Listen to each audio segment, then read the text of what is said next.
Hi friends, இப்போ நம்ம Pandya source பார்க்க போகிறோம். பாண்டிய சோர்ஸில் வந்துட்டு நம்ம செந்தில் இருக்காரே, அதாவது உள்ள ரூமுக்கு மீனாவை கூட்டிகிட்டு வந்ததுக்கப்புறமா அப்போ ஒரு gift கொடுக்குறாரு. என்னப்பா கிஃப்டாக கொடுத்துட்ருக்கேன்னு சொல்லி கேட்க, எனக்கு எப்போல்லாம் தோணுதோ அப்போல்லாம் gift கொடுப்பேன், வாங்கிக்கோ அப்படின்னு சொல்கிறாங்க.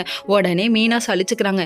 என்னம்மா இப்படி சலிச்சுக்கிற, வாழ்க்கையில் கிஃப்டே கிடைக்காதவங்களுக்கு தான் கிஃப்டோட அருமை தெரியும். அதுவும் கட்டின புருஷமா ஒரு மூலம் பூ வாங்கி கொடுத்தாலும் அதுவே பெரிய கிஃப்டாக தெரியும். ஆனால் அந்த மாதிரிலாம் ஏங்குற எத்தனையோ பெண்கள் மத்தியில் நீ ஏமா gift கொடுக்குற புருஷனை போய் திட்டுற, தூக்கிட்டு வாங்கடா அந்த தங்கத்தை, அந்த மாதிரி இருக்குது பல பேரோட ரியாக்ஷன். உனக்கு ஏமா அதெல்லாம் புரியலை, என்ன பண்ணுறது, அனுபவிக்கிறவனுக்கு எதுவுமே புரியாது தான் அப்படிங்கிற மாதிரி ஆயிடுச்சு. அதுக்கப்புறம் பார்த்தா சரி திட்டி விட்டுட்டு கிளம்பிட்டேன். ஒரு பக்கம் நம்ம கதிர் வாயை கொடுத்து வாங்கி கட்டிக்கிறதுலே பெரிய ஆளாக இருக்காருப்பா. அப்படி என்னப்பா அப்படின்னு பார்க்குறீங்களா, நம்ம ராஜு ஒரு பக்கம் எங்கள் சித்தி என்ன வர வச்சாங்க பேசினாங்க அப்படின்னு சொல்லி சொன்ன உடனே என்ன உங்கள் அண்ணன் மேலே பாசம் இறங்கிச்சு அப்படி இப்படின்னு பேச ஆரம்பிச்சாரு. பாசம்லாம் இல்லைப்பா, அவன் மேலே ஒரு பரிதாபமாக வந்துச்சு. ஆனால் அதுக்காக நீ இப்படி பேசணும்னு நான் எதிர்பார்க்கலப்பா.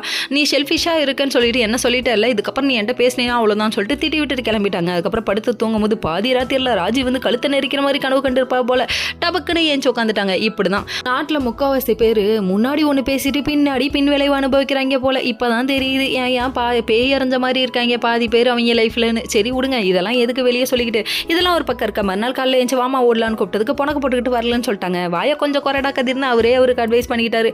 சரி இங்கே ஒரு பக்கம் இருந்தாலும் நம்ம பாண்டியன் ஒரு பக்கம் முறுக்கிட்டு உட்காந்துருக்க, செந்தில் ஒரு பக்கம் வந்தோடனே வாட்ச வாங்கல, இல்லை நான் சாப்பிட மாட்டேன் நான் கிளம்புறேன் அப்படிங்கிறாங்க.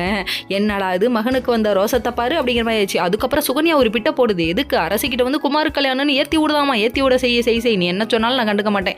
ஓகே ஃப்ரெண்ட்ஸ், நெக்ஸ்ட் வீடியோவில்